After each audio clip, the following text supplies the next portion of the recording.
Greetings. Welcome back to another EN Automation blog series episode. This time it's of a technical nature, and we're here today to talk system platform and how you can query your Galaxy database to retrieve some extra info and really complement your capabilities. So we're happy to share some of that today. And with me, I have Brad Shade.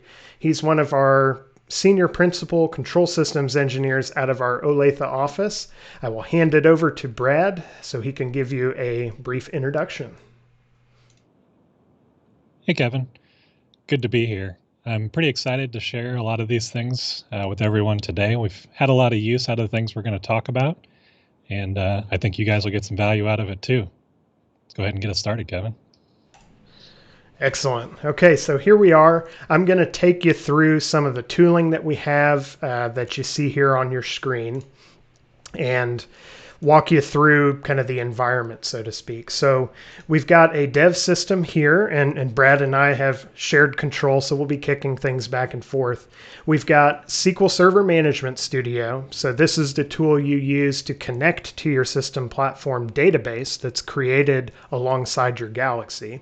And here you can see there is a database called Sandbox. If we come over, we also have the System Platform IDE, and we have a Sandbox Galaxy that we'll be doing our queries against today. Past that, I think everything else should be, kind of intuitive. So let's actually get started. Brad, do you want to walk us through the first query and get us started here? Yeah, sure. Let's do it. So I'm going to go ahead and kick us back over to the SQL Server Management Studio here. And talk about the first query. While I get it open, I'm going to kind of discuss what this query is going to do. So this is actually a changelog query. This will actually allow you to retrieve any objects that have changed in your Galaxy, and along with some other information that will help you kind of filter things down and get an idea for what's been going on within your Galaxy. So I'm going to kind of briefly run through a little bit of what this means, so it's not just, looks like Not just a bunch slam of up of text. code. Yeah, exactly. Yeah. So let's kind of talk about what we're looking at here. So for those of you that aren't familiar with the Galaxy database, one of the main tables for this one here is actually called GObject changelog. Its name, as it implies, it actually does contain all of the changelog information for given objects. And so, but in order to make some of that make sense to all of us, I have to attach a few other tables here. The main ones aren't too crazy, but the other one that's of note would be this GObject table. The table actually defines every object in your Galaxy and contains some very useful information. So for those of you that have not looked at that table before, I highly recommend it. It does contain a lot of things that are very useful. So in this case, I'm actually using it to go and help grab an actual usable name for the object that's been changed. And some of the other ones here are mainly just to kind of get an idea for what operation took place, as well as a base template, and then getting some associations for some of the areas to help us kind of fill this query out. So, I mean, now let's get to the exciting part, right? Let's see what this stuff looks like. So I'm just going to execute this as is, and you can kind of get a look for what the data looks like here. So what I've provided in this query gives you the base template. It gives you an area name, if there is one, tag name, user profile for who made the change, when they changed it, what they did, any comments that they supplied. If I, come down here and take a look at some of these, like this one here, you can see that's actually a custom comment that was done during check-in of an object. And the other two columns that are provided with this query is a configuration version and the deployed version. So a lot of these things make it very useful overall. And so kind of moving past that, we do have the ability to add some filtering to this so you can make sense and it's not just a large, massive table of data. So one of the common ones that we might look at would be tag name. So I'm actually going to remove a comment on this one here that I kind of have already pre-built. And so you can see in doing that, now I just have the changes for just this object. And you can see that, myself and Kevin have both modified this one. And you can even see over here that, it was deployed out, and there's even been a change since then. So all of this makes it, highly flexible in that regard. Another one you might be interested in would be some timestamp filtering. So for this one, let's just go between a timestamp of some time here, and you can see that it has filtered down. I just have 10 results in this query now. And obviously, any of these can be any combination as well. These are not just limited to doing one at a time, obviously, for those of you that are SQL familiar. Another useful one would be filtering by username. So let's say we want to see just changes that I have made to see, if I was the one that modified that object, or what changes I have made because someone's questioning my activities. Yeah. These are all make sure that you've actually been working today, right? Absolutely. Yeah. These are all good things for us to know. And another one that I had pre-built here, this one is actually one that some might see a better use for, and this is actually filtering for undeployed changes. So in your Galaxy, if someone has made changes, but you're not sure if they've been pushed out, or you don't know what changes haven't been pushed out, this filter actually does allow you to see those. And so like in this case, there's been this change on this row that I made to motor 1, and it's just been checked in, and it's bumped the configuration version. However, it's not actually pushed out. And so these are things that can be highly useful during development, and as well as during production push out, to know what you've pushed out.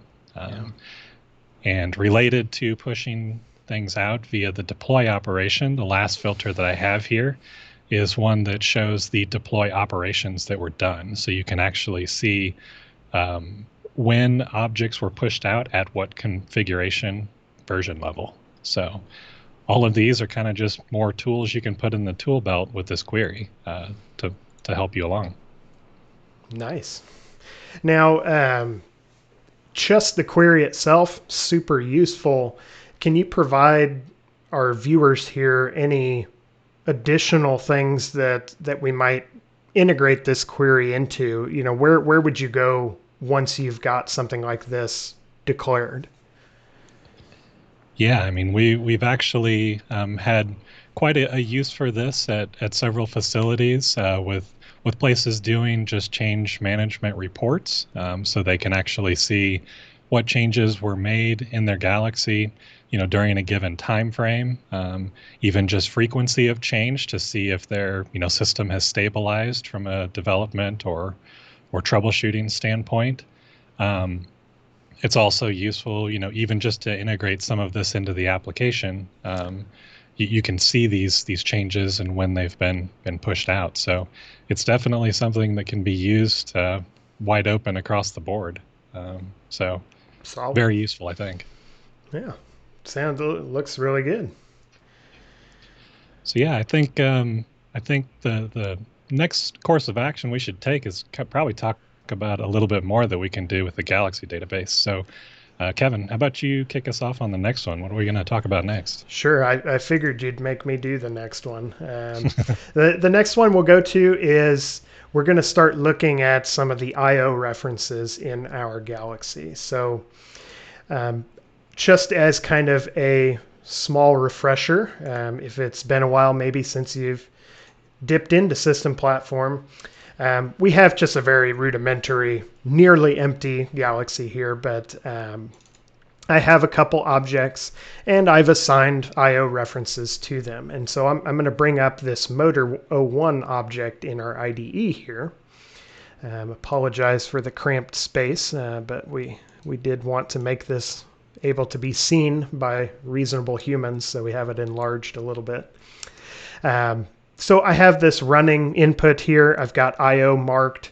We're using Wonderware's simulation OI server to tie a reference back to a simulated point. Now, of course, we can look at these points in the IDE, but we can also query them, and that's where we're going to go next. I'm going to show you some queries that you can do against the table called, or it's actually a SQL view called internal reference primitive attribute. I colloquially refer to it as IRPA, so the IRPA view. So what we have here is, again, a similar outlay that Brad demonstrated with the changelog query, where we have this IRPA view is kind of our primary view, and then we connect other tables to paint a more human readable story for what we see here. So I'll go ahead and just run this query. And as you can see here, SQL will run whatever you have highlighted. So just pro tip there. Let's run that again. Okay, so here we can see I've got the parent template. I've got a reference that contains an IO mapping. I have the fully qualified attribute definition. So this is like what you could put in Object Viewer, for example, and get the value.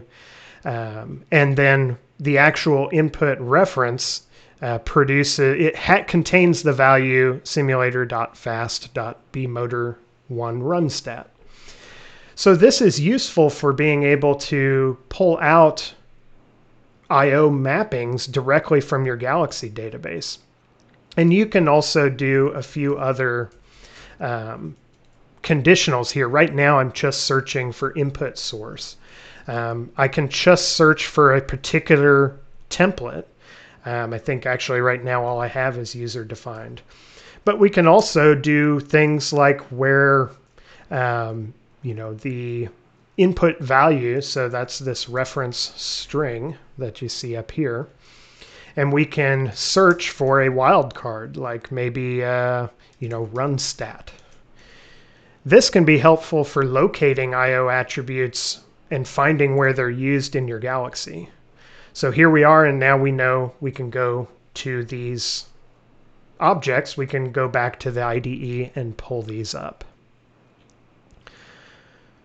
So that's kind of the high-level summary. Brad, what do you think? I think that's really cool. I kind of see some potential uses of this. Have you run across any specifically that you have seen this sort of query be used for before?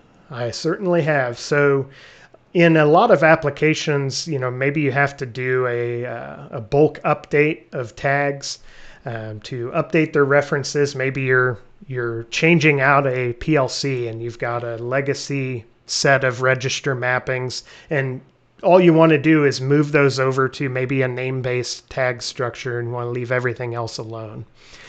For that, you can do things like filter that input reference, maybe search for a very specific OI object, like maybe a specific SweetLink object, or a specific OPC client object, or a particular scan group. A lot of different things you can do there to narrow the scope. And then one of the other little tools that we'll share with you today is a tool I like to call the Orchestra Object Attribute Update Load Builder tool. It's a nice mouthful. Yeah, it is quite a mouthful.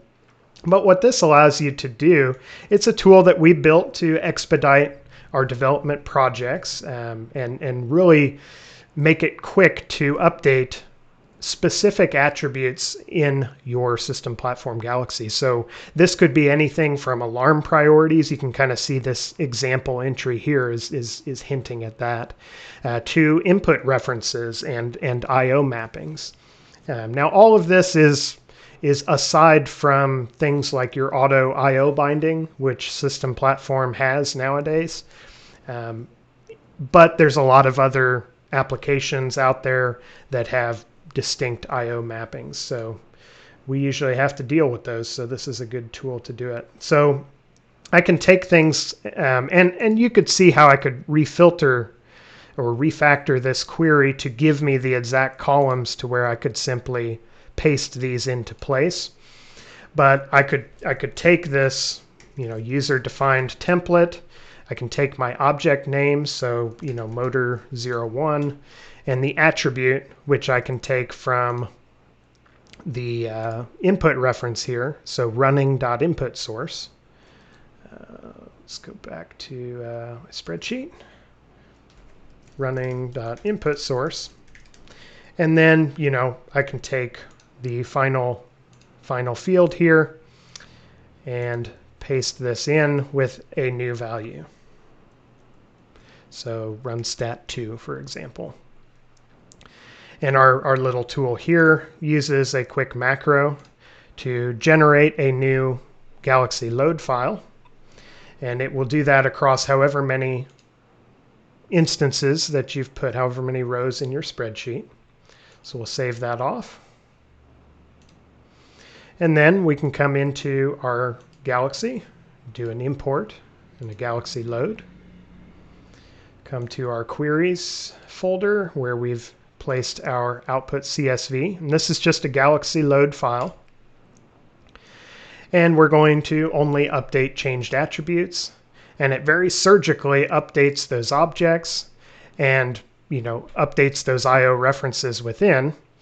And now without even worrying about opening that object, we can come back and see that within the database it's now updated to our number 2 object. And that's just one of many examples of what you can do with this query to pull out IO information from your database. So hopefully you found that useful. Brad, I'm sure you've seen it before, but it's a handy query. So with that, I guess now I'll hand it back to you, Brad, to take us to our third query. What's that going to look like? Sure. Yeah, thanks, Kevin. That's a good one. That's one that we've had around for quite a while here, but always a useful one. Thanks for showing that one. So yeah. The next one that I'm going to cover here would actually be for talking about security models in the IDE. So one of the common things that we have some clients ask is, I need to figure out what I have as far as the security configuration in my Galaxy. I want to know what objects, are in which security group. I want to be able to filter that down, try to figure out what's going on in there, because whoever configured that before, I just don't know what they were doing. And so this one here, we've actually built to get this sort of information out of the Galaxy database once again for you to analyze. And so this one here, I'm not going to spend a bunch of time talking about these tables again. Let's just go straight to the results. That's what everybody's here for. And so for this one, what I'm actually showing is the tag name of the device, its hierarchical name, and then the security group itself. Now, you can see these two down at the bottom here, as some of the objects we've been interacting with are actually configured for a different security group. And so the way that this query is actually set up is that it will match the view that you see when you come over here and you go to Galaxy, Configure, and if you do Security, and look at that here, after it goes through its bits of grabbing what it needs to, and you take a look at the security group's view here, you'll see that these objects were similar to the ones that I had in the query. And the unloading group just has the motor 01 and valve 01. And so all of that is what this query is actually retrieving. It's retrieving it in a similar fashion as that window does. And so the results that you get out of this are exactly what's in that configuration, but it's in SQL Server. So we can do cool things like filtering it. And so again, let's just kind of talk about what some of those might be. And so first and foremost, obviously tag name is one that's pretty commonly used. Obviously, in this case, I had already shown you this, but obviously you could even make this, a like statement, just go, down some path like that. I want to see all my motors or something like that. That's, where this might be a filter that would be useful. And so then the other one is obviously to see what is in a given security group. And so for that one, in our case, we just have two objects, which is not entirely exciting, right? But if you have a system that is very large, has many objects, this is a huge time saver. Even just looking at it in this view compared to paging through it in the IDE can save you time on its own.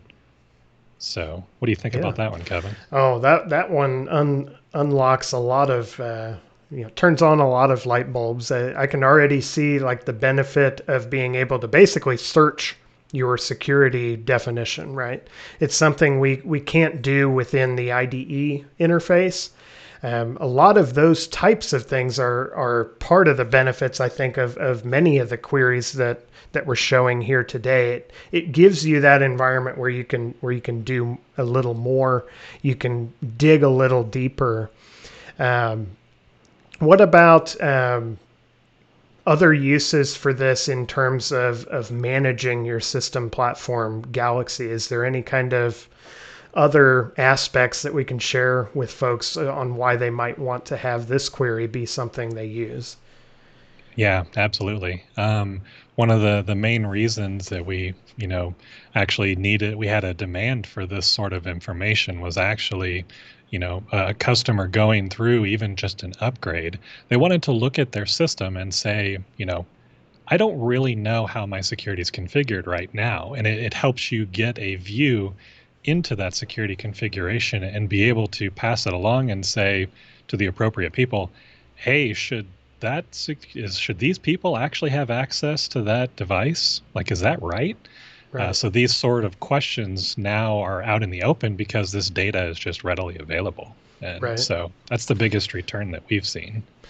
Yeah, I could imagine also like integrating these with SQL reporting services is another great exercise. The change log that we showed early on, and this one, for example, in ongoing maintenance of your Galaxy, you could have this security group query filtering on that default security group. What new objects have shown up in my Galaxy from recent MOCs or things like that maybe missed the security group assignment. So this is a great way to also integrate some audit capability into your system as well. Absolutely. So those are all the queries that we have for you today.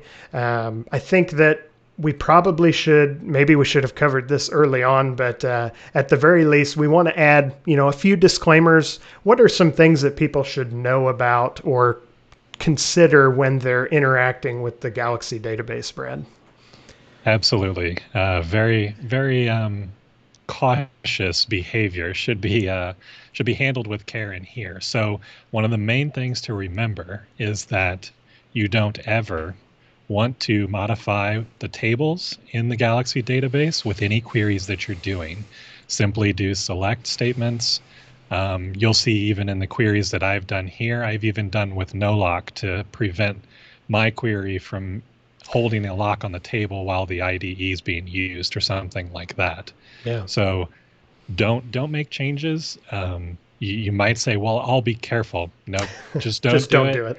Yeah, if something goes wrong and you call Wonderware support and and you basically are in kind of a hot water there, it's going to be hard for them to track down what might be wrong because modifying directly in the tables is not a supported feature. So right.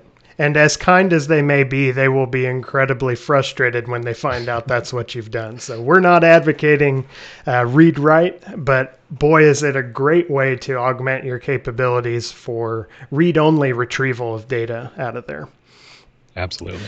So, okay, well, that is the end of our video. Thank you for watching, and please do reach out to us. You can send us an email. I'll put my email right there, and Brad, if you want to maybe point at your email there as well, just so folks know where to find it. We'll put it in the video, like right there. So yeah, thank you for watching. We look forward to sharing more tips soon, and happy coding, everyone.